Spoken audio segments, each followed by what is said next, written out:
hirap nilang sabihin na nating basahin yung draft kasi nakita natin unique heroes played, 46 for the side of Cignal, 40 for Execration, meaning to say ang dami na nilang mga strategy na nagawa dito sa atin sa Season 7. Now, the first pick for Cignal Ultra gonna be the Selena we're in. Isa to sa mga paboritong hero din na Execration for Etomax. Oo, and that's a good pickup. Hindi lang yan na maganda na pick as a first pick kasi bukas siya, it's a block pick kay Etomax. Of course, nakita natin in their last series laban sa NXP, may isang malupit na play ginawa si Etomax na parang nag-blind abyssal arrow lang natamaan niya dun si H2O. So, that goes to show, with the type of player as Etomax na mataas na yung experience level niya na hindi mo talaga pwede ibigay yung hero such as Selena sa kanya. Exactly. Well, can I ask you, Reptar, give me your thoughts na what do you think about the switching of Imba DJ and Ben Sanity on this specific na nalaban nila against Execration? Well, at this point, para Cignal Ultra, ever since na nalaman natin na wala na sila sa playoff contention na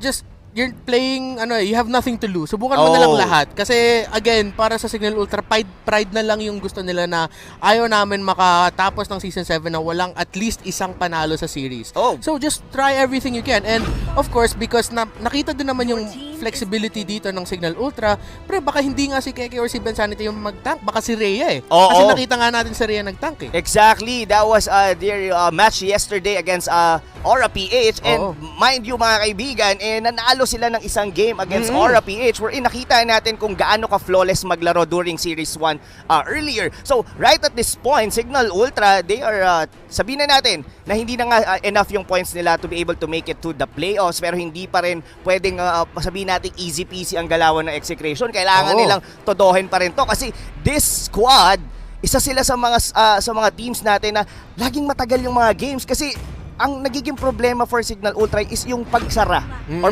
ng laro. Yeah, the game closers is what they're lacking. Pero with the pickup of the Baras and the Farsa, you have good presence from the early to the mid game, then mid to late game. Meron kang mga insurance na okay, mataas yung burst damage ni Farsa, meron din tayo makunat na frontliner kay Barat. So actually with just those two picks, okay na yung yung insurance ng Cignal Ultra na from early to late, at least meron tayong isang hero na maganda yung presence all throughout. Now for Execration naman, with the Benedetta Lunox and now the Lapu-Lapu, hindi pa natin nakikita yung pickup dito ni Chaknu, and baka nga yung that is going to be a mid lane Lunox. So yeah, we still don't know the pickup here for Chaknu, but Execration, kahit na maganda mag-objective take yung pickup dito ng Cignal Ultra because of the early game damage that they can deal out, kaya nila lumaban talaga for objectives, kaya nila i-bruise ko yung Cignal Ultra if hindi maganda yung last two picks ng Cignal dito. Agree.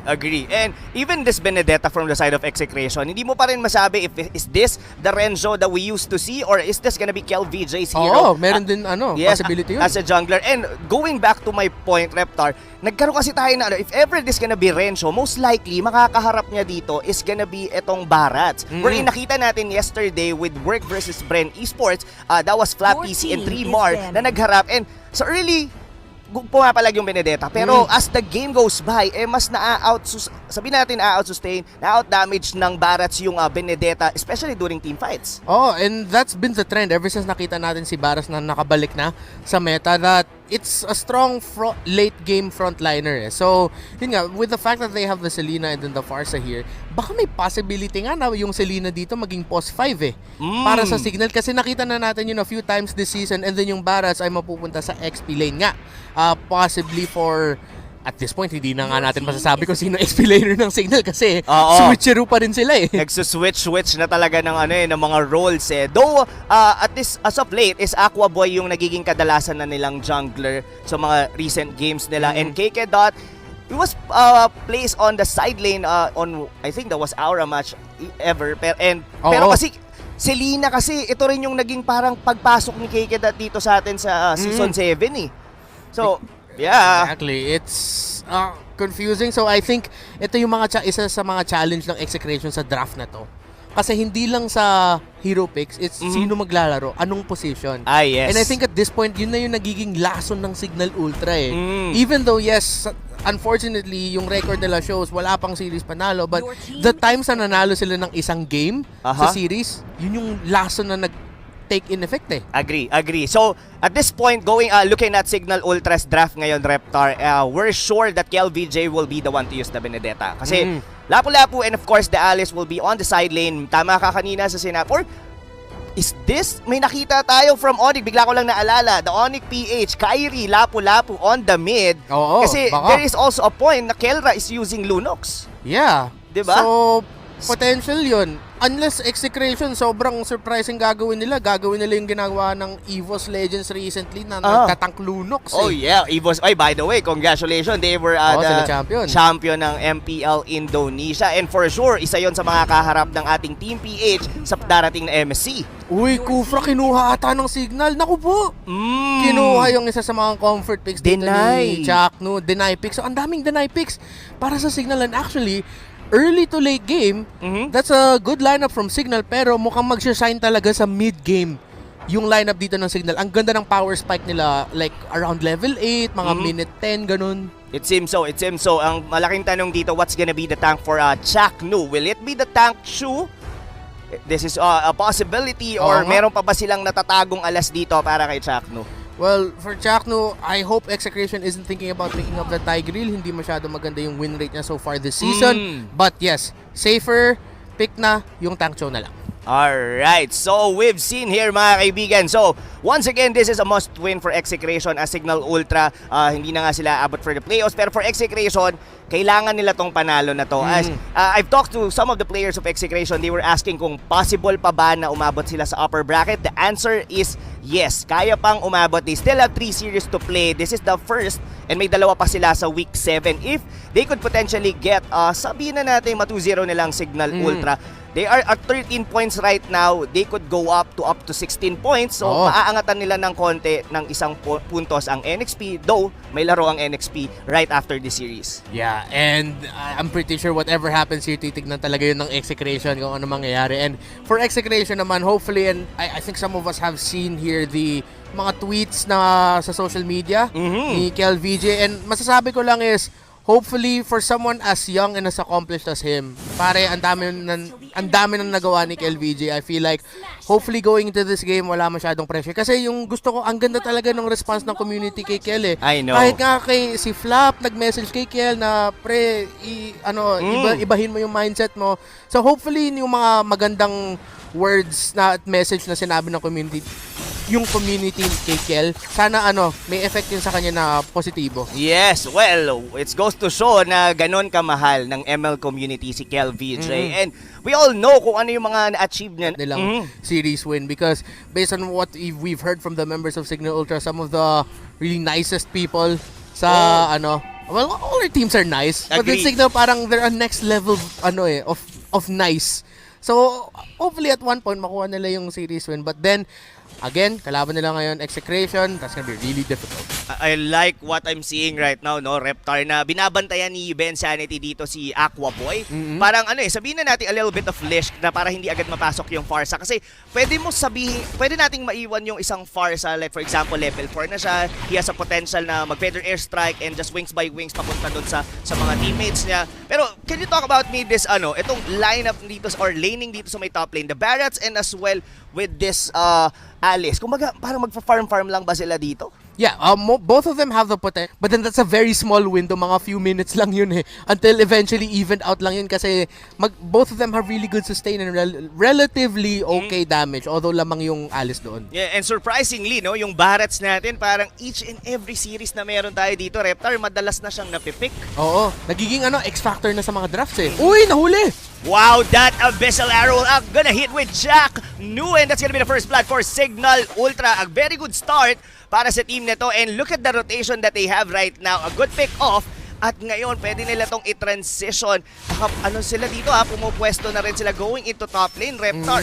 Etong na to, no? Etong setup ngayon na ginagawa, and before you answer that question, what a Tyrant's Revenge coming from Ben Sanity. I like the aggression of Cignal Ultra. How will Execration deal with that, Reptar? Well, so far Cignal Ultra nahuli lang nila yung Execration out of position So, it's not something that Execration is doing it wrong. Pero Cignal Ultra lang, ang ganda ng pag-entry dito ni Kekedot at ni Bensanity. Speaking of entry, look at the poke damage coming Ben? from Janus using that shadows. At papasok, the arrow was about to connect pero binlock ng Shunpo yon ni Cignal. Ngayon, with a contention here dito sa pinakaunang turtle ng laro na to, alam to, ng Cignal Ultra, pumuposisyon sila. The arrow will actually connect on sa may ali. Sino makakuha ng turtle? That's gonna be Kill VJ, but the Detona's welcome will be used by Rhea dito. Nako, nandito na lahat ng mga members ng Cignal Ultra, pero napaback off na buhay pa doon. Yung dinosaur, oh my! Reptar, sinong nanalo doon? Well, Execration, sila ang nakukuha ng isang kill and they got the turtle. So, masaya ang Execration. So, nabalanse na yung momentum dito after the early pickoffs na pinakita ng Cignal Ultra. Execration naman nakagante with a kill of their own and the turtle. And that's what they really needed to do because of the fact na nakuha ng early kills ng Cignal Ultra, Execration doesn't want to give any more kasi baka ma-snowball. Just like what happened in Game 1, Aura versus LPE dito ang Cignal Ultra. So, great play there by Execration to challenge it. Muntikan na yun. Cignal Ultra, muntikan na nila maka-nakaw ng objective. But at the end of the day, Execration wins it. Pero kung papansinin natin dito, Kekedot was actually landing a lot of crucial arrows dito against Execration. Kailangan maging maingat dito ang buong kupunan ng Execration. Tinamaan kanina doon si Renzo. Unfortunately, nakataka siya. But look at this. Pasok dito ngayon ang mga members ng Execration. Bravest fighter na ginamit na ngayon dito ni Kelra. 1v1 with Bensanity. Pero nakapag-flicker out pa rin naman. And that's gonna be it for that skirmish. Grabe tong laban natin, Reptar. Parang walang magpapahinga. Bawal huminga, ika nga, sa dalawang...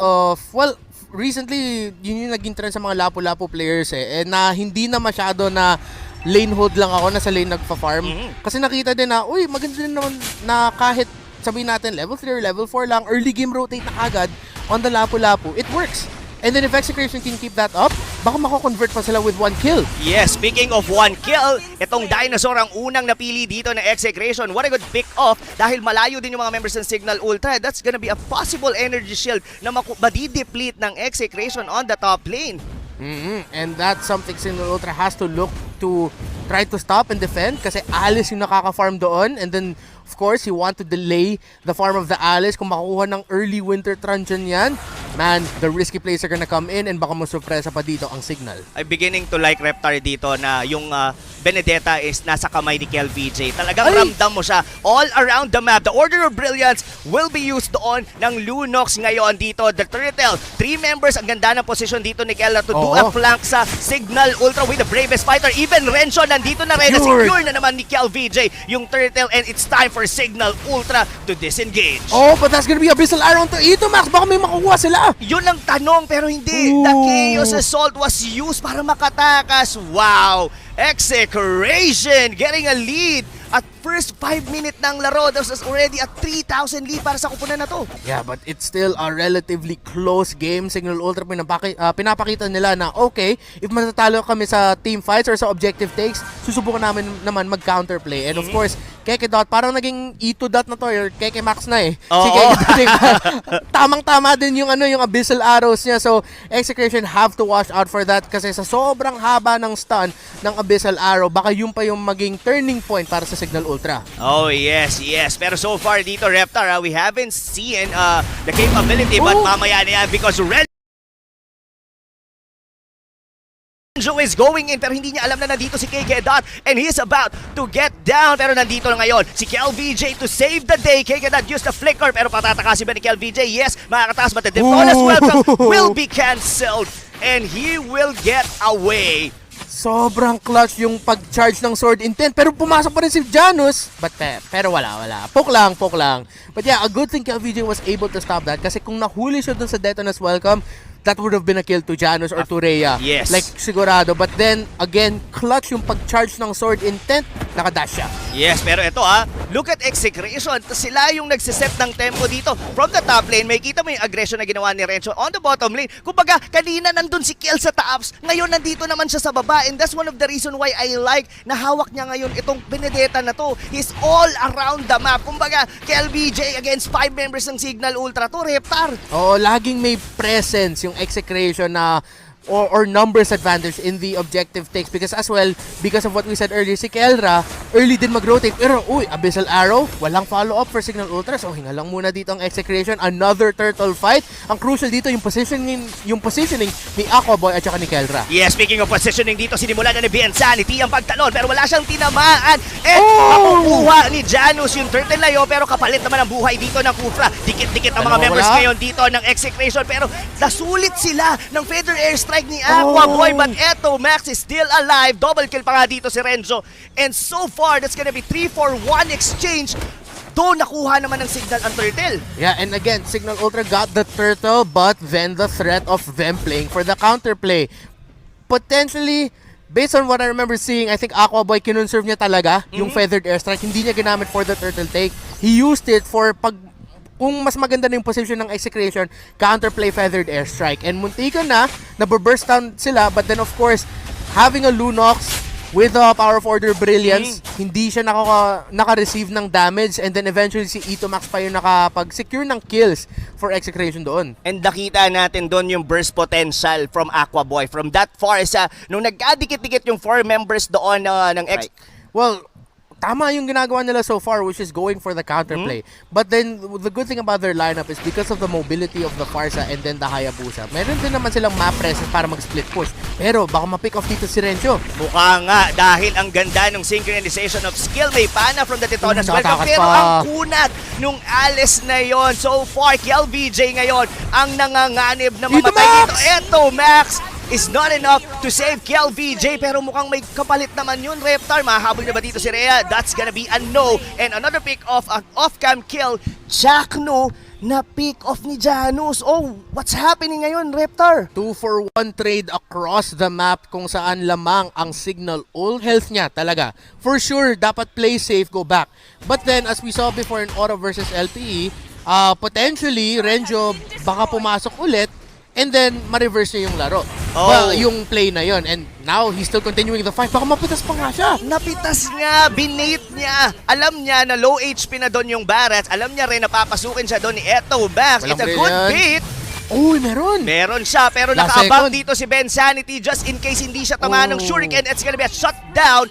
Janus getting back on the mid-game. Nako, Reptar, mukhang nararamdaman na yata natin yung power spike ng team na to as Execration is failing to find kills. Though, Kelra gets a solo kill against Aquaboy. Sabi ni Kelra, okay guys, bawiin natin isa, and they were able to take down Aquaboy to alleviate the pressure in the bottom lane kasi na-push na yung first tower ng Execration sa bot. Baka kaya na nga ni Kelra basagin yung unang tore ng Cignal sa baba, and that will be the first tower pa nga para sa Execration na mababasag nila kasi 3 na ang nabasag ng Cignal dito. Yes, and kung papansinin mo, no, Reptar, in terms of kills, in terms of farm, yes lamang yung Execration, but they are not getting any objectives out of it. And gaya ng sabi mo, kakabasag pa lang nila ng outer turret sa baba ng Cignal Ultra, and this arrow, this vision na pinoprovide ng tank and support ng Cignal is enough for them to be able to hold the lanes. Key item pickup, Renzo, may Winter Truncheon na, so kung ida-dive nila dito si Aquaboy, kaya nila. At mukhang yun na nga ang gagawin as Renzo is going in, pero lumabas na muna ng mapa dito si Aquaboy, and nabasag na rin nila yung tore. So that's gonna be it for Execration. They are still in control,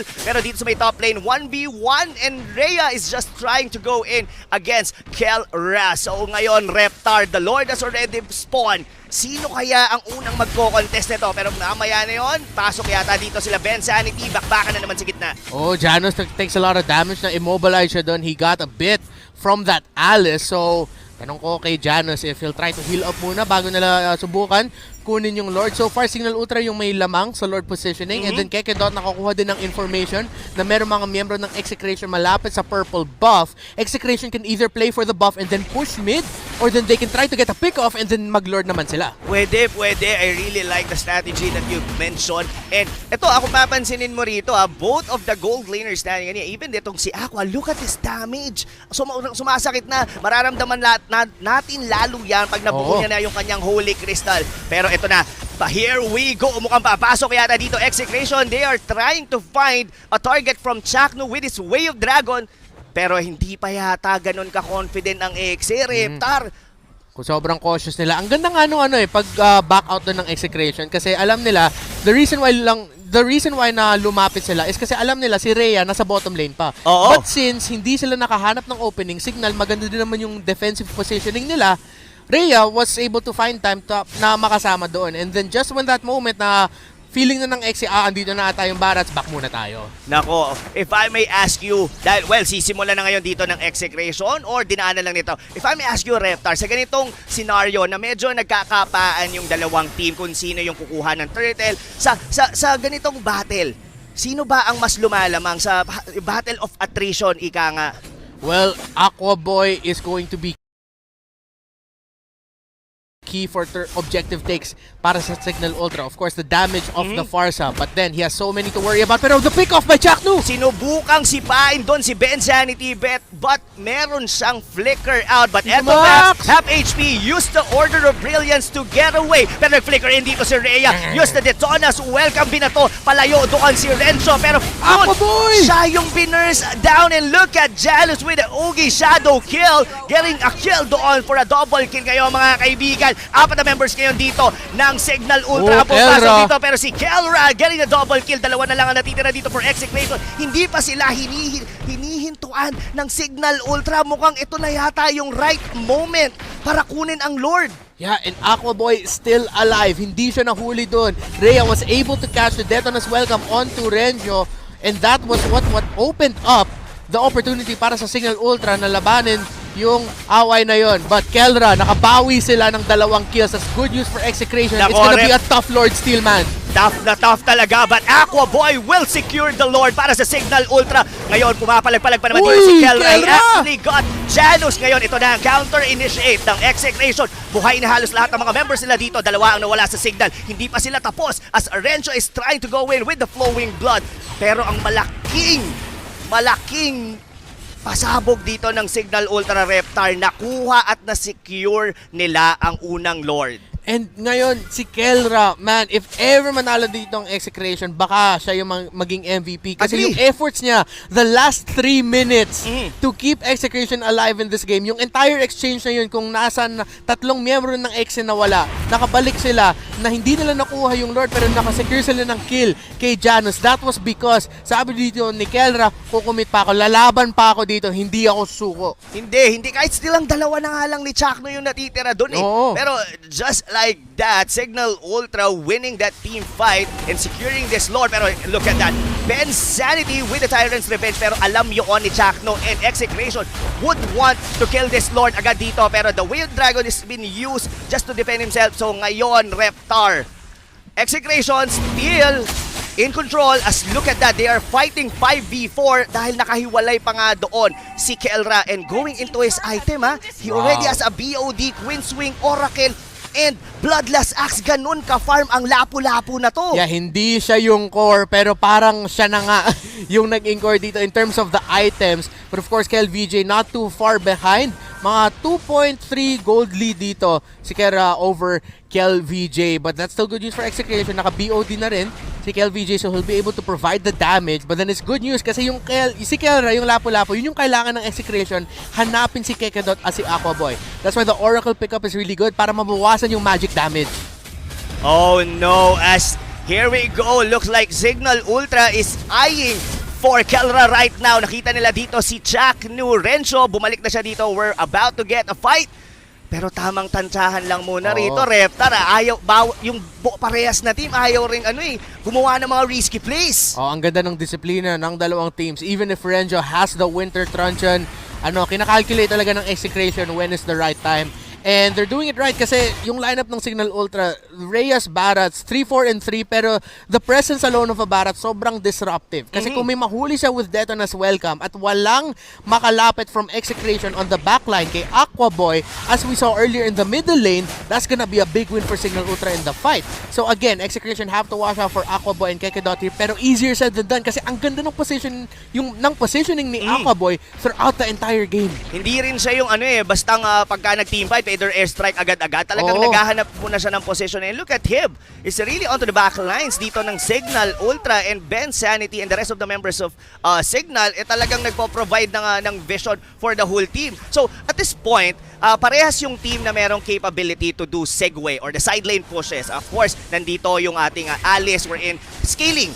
Lalong tumatagal, mas lalong lumalakas. And even itong ating halos magpipik na nga itong lapu-lapu natin eh. And mind you, there is also a Benedetta that could do side lane pushes, Reptar. Oh, and actually, I like that execution, nakikita na nila konti yun na, okay, I think kailangan lang natin i-split yung mapa para makuha yung attention ni Barats. Because so far, si Rhea yung main na nagre-respond sa side lane na mag-clear ng waves. So again, if Execration can keep forcing the pushes on the side lanes para maka-alis si Barats away from the rest of Cignal Ultra para maka-defend dun sa side lane push, Execration, meron naman silang mobility para mag-force ng fight. Yes. Na 5-on-4 habang wala si Barats. Pero kailangan nilang mag-ingat. Yes, they do have this kind of mobility. Pwede silang sumegway rito. Pero hindi mo rin pwedeng maliitin dito si Janus. Oh, not at halos all. lock item na rin tong Hayabusa na to. And look at that. Another way of the dragon na ginamit doon kay Kekatan. So, yung si Janus dito with a 5-1-2 KDA, he's been the one dealing a lot of damage dito for Cignal Ultra. Ito, makikita na. Here we go. Renzo nandito sa ilalim. Detonas, welcome bot! Ginamit niya yung kanyang Winter Truncheon pero hindi enough yun, Reptar. Napitas pa rin siya rito ng Cignal Ultra. Pero ngayon, dikit-dikit ang mga members dito ng Execration. Ito na nga, si Janus dealing a lot of damage dito para sa side ngayon ng Cignal Ultra. Si Kelra na lang ang natira dito sa gitna with the Feather Airstrike na galing from Aquaboy from downtown. Though, hindi pa rin naman namatay.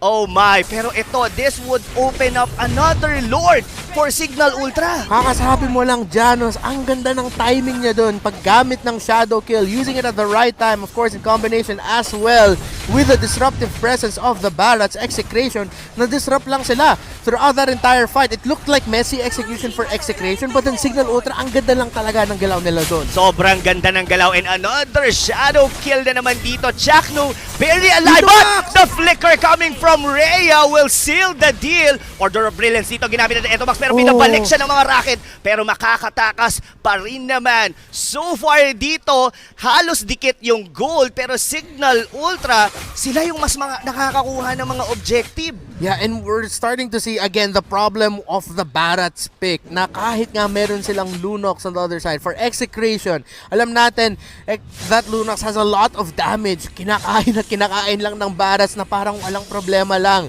And right now the question is, kulang ba sa damage ng ang Execration because wala silang marksman main, that's a physical damage main assassin, Benedetta, nahirapan din pumasok dito si Kiel. Yes, hirap talaga sila rito. Look at that! Basag na ngayon dito ang gitnang tore ng Execration as the Lord is still gonna melt away. Pero mukhang susunod na ngayon yung base turret dito sa baba. Mukhang hindi madidepensa na to ng mga tropa natin from Execration. And that's gonna be 2 base turret down. Pasok ngayon dito si Renzo with the flowing blood pero hindi enough yung damage. 5 members dito ng Cignal Ultra. They are eyeing for the tower. Ang pinakahuling tore dito ng Execration, but Renzo going in with the Winter Truncheon dito na ilagan niya. Doon yung Detanos, welcome dito ni Rhea. Pero ang tanong, paano na ang magiging depensa nila rito, Reptar, as that base turret on the top lane, halos isang hinga na lang, mawawala na. Sobrang kunat ng Kufra at Barats on the side of Cignal Ultra.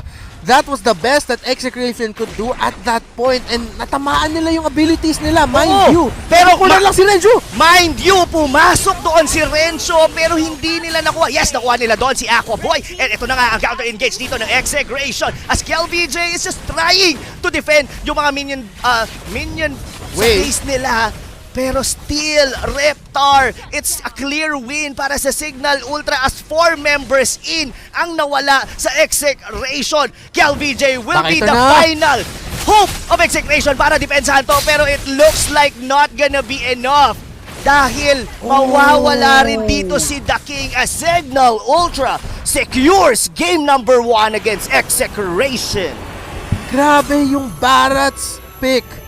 That became the game changer for Cignal Ultra, and despite ganun lang yung stat line ni Rhea, man, you cannot deny that as we look at Cignal Ultra with their winning moment brought to us by Oppo A94, sobrang game changer ng Barats come mid to the late game. Yes, commendable. Sobrang commendable doon yung Barats ni Rhea. And mapapansin mo,